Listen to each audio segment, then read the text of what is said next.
운이 들어오려고 하니 주위에 불필요한 인연들이 정리되는 경험을 해보셨나요? 그동안 돈을 너무 함부로 하거나 투명한 존재처럼 생각했더니 자산이 텅 비게 된 것 아닐까요? 안 아프고 건강한 사람이 부자라고 생각하시나요? 네. 건강하면 무슨 일이든 할 수 있으니 부자가 될 확률도 높아지겠죠. 부자가 될 사람은 90%가 정해져 있다고 하는데요. 돈의 속성 김승호 회장이 이야기하는 부자들의 하는 공통적인 생각 6가지와 저의 생각을 살짝 덧붙여 함께 들어보시죠. 첫째, 돈은 인격체다. 돈이 사람도 아닌데 인격이 있다. 맞는 말인가요? 처음 듣는 사람은 말도 안 되는 소리라며 웃고 말겠죠. 하지만 돈은 감정을 가진 실체라서 사랑하되 지나치면 안 되고 품을 때 품더라도 가야 할 땐 보내줘야 하며 절대로 무시하거나 함부로 대해서는 안 된다고 합니다. 오히려 존중하고 감사한 마음을 갖고 이런 마음을 가진 사람에게 돈은 항상 기회를 주고 다가오고 보호하려 한다고 합니다. 이 말은 즉 돈은 사용자가 있으며 그 사용자의 인격에 따라 돈의 쓰임이 달라진다는 뜻입니다. 너무 돈 하는 사람은 꼴도 보기 싫어하고 그렇다고 너무 안 쓰는 사람을 보면 구두쇠처럼 보이기도 하죠. 주변에서도 그 사람이 돈을 어떻게 사용하는지 다 평가하기도 하니까요. 또한 적은 돈이라고 함부로 대하지 말고 감사해야 하며 돈을 사용할 때는 필요한 곳에 적시에 사용해야 합니다. 결국 돈은 인격체가 가진 품성을 그대로 갖고 있기에 함부로 대하는 사람에겐 돈이 다가가지 않는다고 합니다. 두 번째, 돈은 중력의 힘을 가졌다. 10억을 모으기 위해서는 1억이 필요하고 1억을 모으기 위해서는 1000만 원이 필요합니다. 처음 1000만 원을 모으기 위해 들이는 노력보다 다음 1000만 원을 모으기 위한 노력은 적어지죠. 왜냐하면 처음 만들어 놓은 1000만 원이 이자나 투자를 통해 자체 자본을 만들기 때문입니다. 처음에는 나의 힘으로 시작했으나 1000만 원 이후부터는 모아둔 돈도 일을 하기 시작하니까요. 재산 증식 과정을 보면 1, 2, 3, 4, 5처럼 양의 정수로 늘어나는 것이 아니라 1, 2, 4, 8, 16과 같이 배수로 늘어납니다. 즉, 세계 8대 불가사의라고 하는 복리 효과를 보는 것입니다. 돈이 중력과 같이 작용하는 원리를 잘 이용하면 누구나 아무리 적은 돈이라도 큰 돈으로 만들어낼 수 있습니다. 셋째, 빨리 부자가 되려면 빨리 부자가 되려 하면 안 된다. 빨리 부자가 되는 유일한 방법은 빨리 부자가 되지 않으려는 마음을 갖는 것입니다. 참 난감한 말을 많이 하는 것처럼 보이시죠? 하지만 돈 버는 기술이 없는데 어떻게 돈을 벌죠? 설사 운이 좋아 돈을 벌어도 모으는 능력도 없고 그 돈을 유지하는 능력도 없는데 어떻게 부자가 될까요?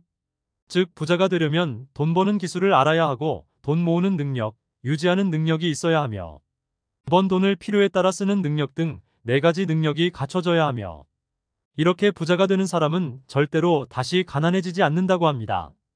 또한 빨리 부자가 되려고 하는 조급한 마음이 더 공격적이고 급한 투자를 하게 되고 실패하게 된다. 최근 젊은 층에서 영끌한 부동산 매입으로 경매가 많이 나온다는 안타까운 뉴스들이 많이 보도되고 있습니다. 결국 위 4가지 능력을 갖추고 나서 천천히 느긋하게 나만의 투자 철학을 가지고 꾸준히 하면 성공할 수 있다. 네 번째, 반복되는 운은 실력이고 반복되는 실패는 습관이다. 주변 친구나 지인들을 보면 저 애는 운이 너무 좋아. 왜 저 애만 잘 나가지라고 하며 운이 반복되는 것처럼 보이고 어떤 사람은 하는 것마다 실패하고 다치고 운도 없어 보이는 사람들이 있죠. 운이 좋은 것처럼 보이는 사람들과 매번 실패하는 사람들의 행동을 관찰해 보세요. 돈을 함부로 대하고 남 흉과 입에 욕을 달고 사는데 부자가 될까요? 만약 이런 모든 면에서 운이 없거나 안 좋은 일들이 연달아 발생하면 먼저 자기 반성부터 해봐야 합니다. 또한 일이 잘 풀리지 않는 사람은 음식을 줄이고 절대로 배부르게나 거친 음식을 먹지 말고 일정하게 먹어도 운이 다시 돌아온다고 합니다. 왜 그럴까요? 여러분 배가 부르면 어떻습니까? 나른하고 졸리고 쉬고 싶죠. 모든 만족을 다 채우고 나면 뇌는 더 이상 활동하고 싶지 않거든요. 부족한 듯 아쉬운 듯 식사하고 움직이다 보면 뇌부터 신체 활동이 좀 더 생기 있게 활동하기 때문입니다. 다섯 번째, 남의 돈을 대하는 태도가 내 돈을 대하는 태도다. 친구들이나 지인 중에 꼭 이런 사람 있죠. 네 돈은 내 돈, 내 돈은 내 돈 하며 타인의 돈을 함부로 쓰는 사람들.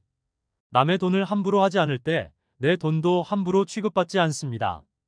또한 타 기업이나 개인의 자산, 세금이나 공공자산도 함부로 하지 않아야 합니다. 사실 직장이나 회사, 공공자산은 내 것이라는 주인의식이 없거나 약하기 때문에 사실 함부로 사용하는 경우가 아주 많습니다. 이런 모든 것들을 함부로 취급하지 않아야 부자가 될 확률이 높습니다. 모든 게 습관입니다. 이러한 태도가 결국 본인의 모든 소유물을 아끼고 절약하기 때문입니다.